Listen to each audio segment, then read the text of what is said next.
piorar o problema. E não é só isso, é pior do que isso, porque ele está fazendo isso com finalidades eleitoreiras.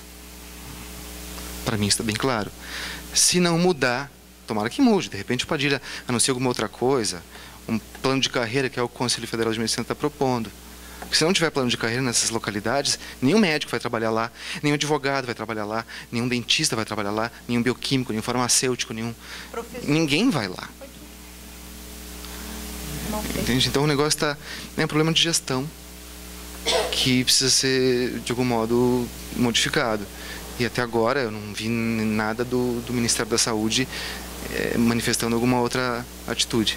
Talvez se o conselho de classe fosse mais bem articulado, talvez isso pudesse...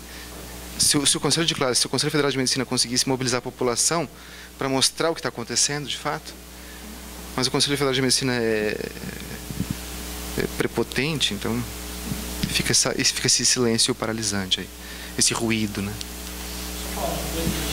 Mais 10 minutos para a gente encerrar. Tá bom. Eu queria... meu nome é André.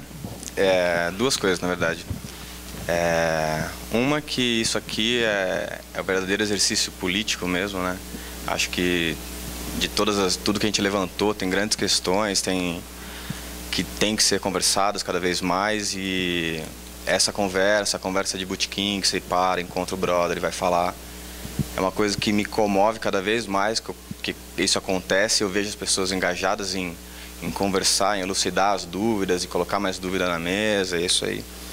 Então, de tudo, eu estou tentando, assim, de tudo que a gente conversou, juntar as coisas que ficaram mais importantes para mim. Essa é a primeira, assim. Quanto isso é importante, quanto isso fomenta todo o resto, né? E a outra é, talvez, voltando à pergunta das pautas, né? Que no meio de tanta pauta emergente, urgente que a gente tem no Brasil, o movimento da MPL foi um modelo, talvez, de uma nova ação concreta que a gente tenha tido para chegar no poder público. E, por exemplo, se isso a gente não deveria ter núcleos representativos de cada pauta. Por exemplo, Jaci, né? Eu fiquei morrendo de vontade de conhecer sua carta, seu texto sobre... Legal, vou lá.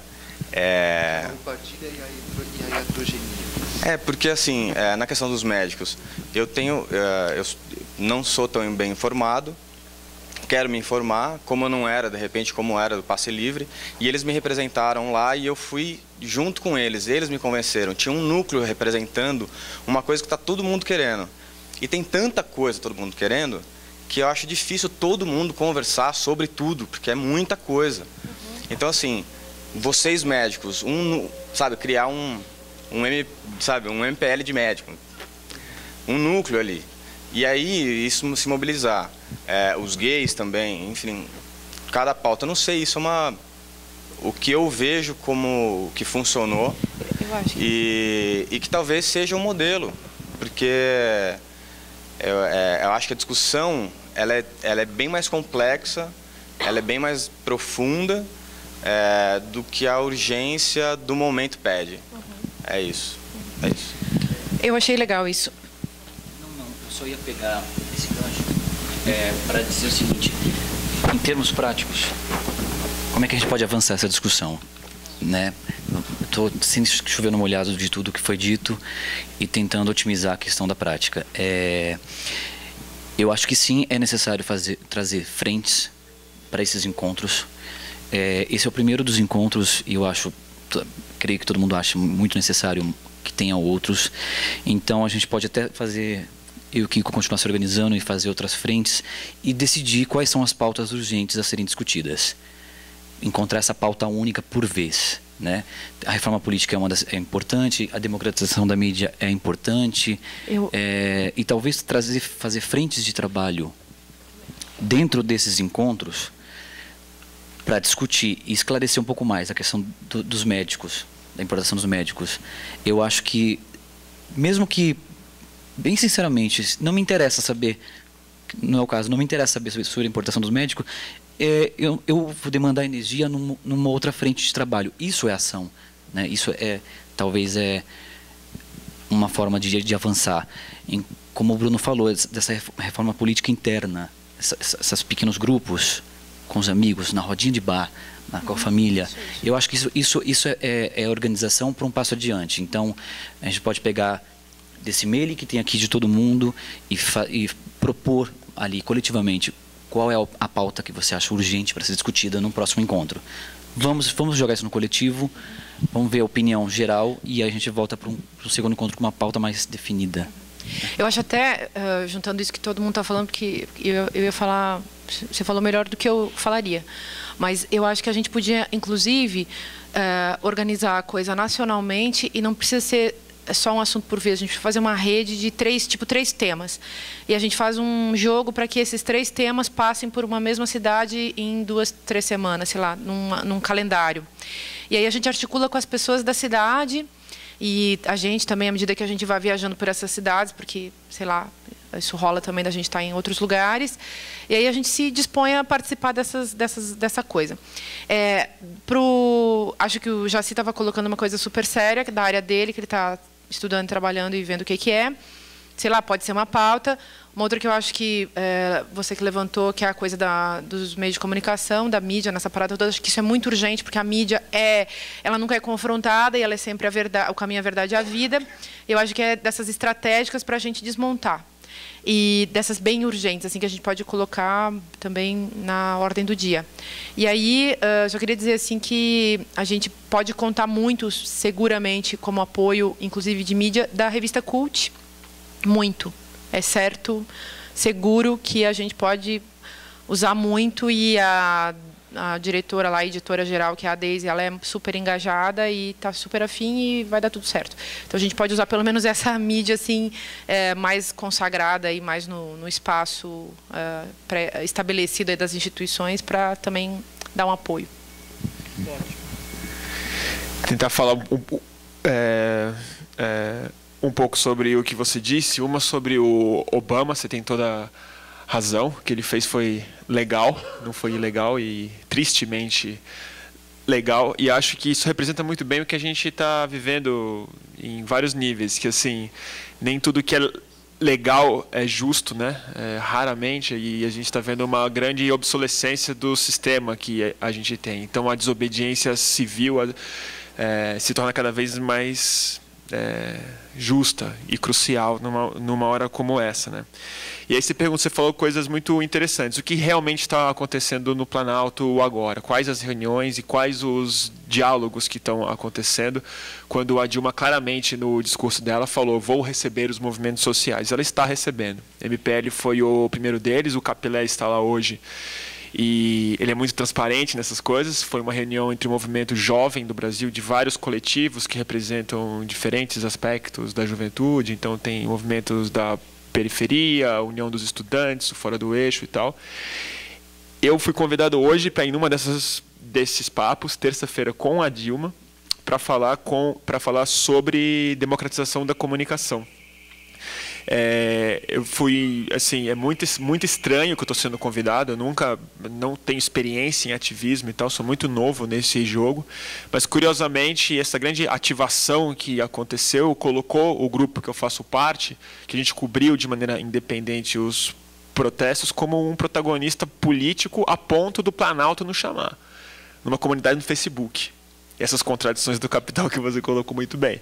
Assim, a gente vai publicar tudo o que foi dito lá, né? E a gente está representando muita coisa que foi discutida naquela reunião que a gente fez embaixo do MASP, sobre democratização da comunicação.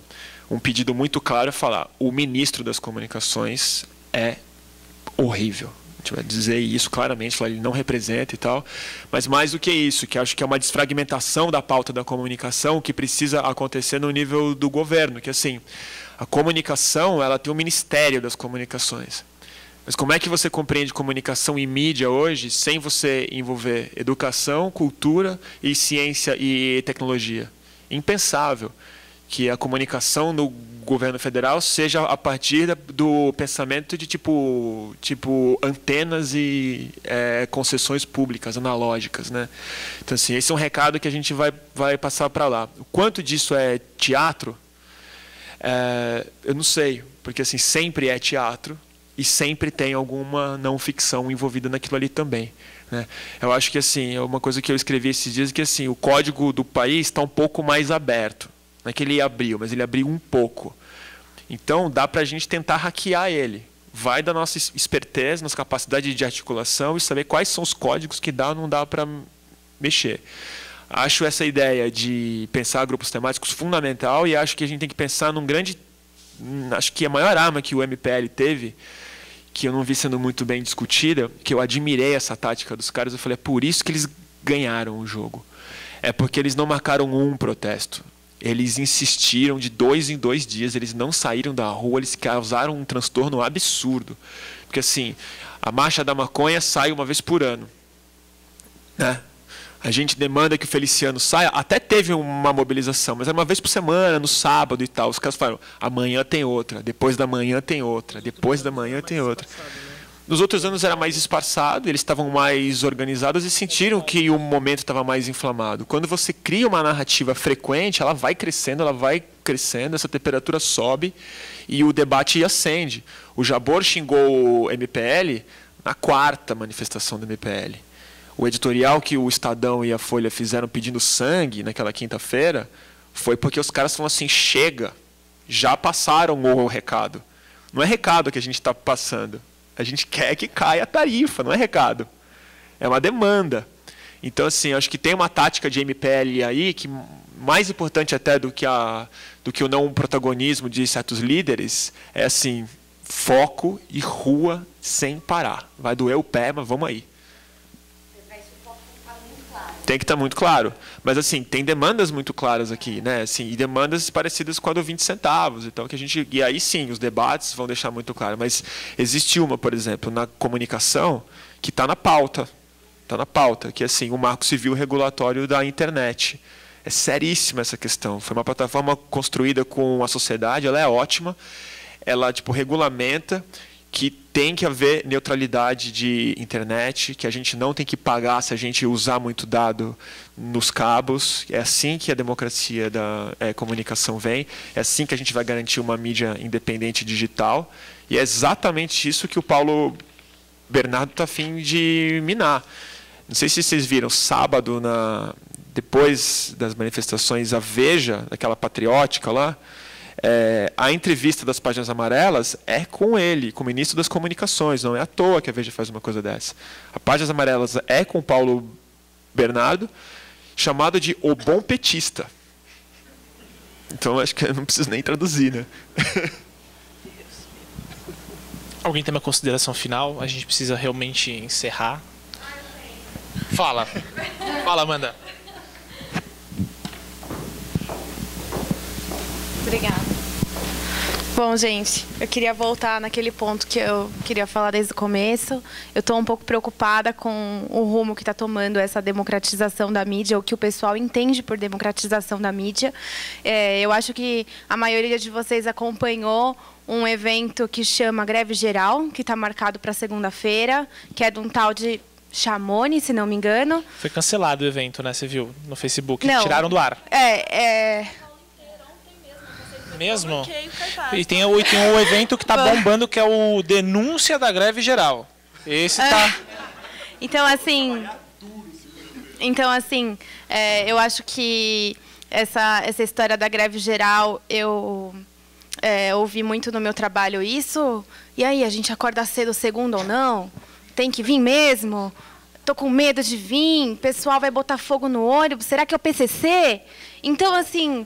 Cara, essa história da pauta única, o pessoal estava empolgado para essa greve. Estava com sangue nos olhos. Vamos lá, faltar no trabalho e dormir até meio-dia. Então... É a revolução. É a revolução. Então, é sangue nos olhos, sabe? Praxis, cara, é uma luta. Então, assim, eu vou fazer uma propaganda.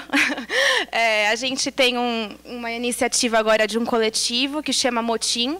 A gente está muito... A Ana, eu sou a Amanda, a Isadora e a Samanta. A gente está montando esse coletivo Temos muito para estudar ainda. É um coletivo que surgiu na Casper Libero. Nós fazemos jornalismo. Não estamos vinculadas diretamente à Casper, só estou dando nome aos bois. E, assim, vamos fazer dessa reunião para uma próxima, vamos colocar mesmo o que é essa democratização da mídia. Como que a gente vai fazer para tentar não fazer um evento de greve geral, entendeu? Como fazer as pessoas... Como que eu vou falar? Uma politização... Fala... Oi? A única dúvida que eu tenho é como a gente vai conseguir conversar com as pessoas, convencer, tentar mudar de opinião, entendeu? Porque realmente eu fui no manifesto depois de terça-feira, que teve logo em seguida lá, e aí eu fiquei tipo muito brava e tentei conversar com as pessoas e eu não conseguia, porque elas não estavam abertas, realmente, e elas vinham com pauladas, e era eu sozinha lá, pequenininha, tentando convencer a galera que não era assim, não era sem partido, não era quebrando tudo, que eles iam conseguir alguma coisa, e eu não, sabe, eu acho que a gente tinha que se organizar e na terça-feira, não foi na quinta? Na terça mesmo? Não, foi na terça-feira. Sim, já tinha... não fiquei sabendo de grandes intolerâncias lá, não. Então, a gente queria contar com a ajuda, assim, de um pessoal que está dedicando a sexta-feira à noite, porque ela é sagrada, né, para o trabalhador brasileiro, a tentar ajudar, assim, a gente achar uma solução não fato, não é exatamente isso, mas um rumo. Como que a gente vai fazer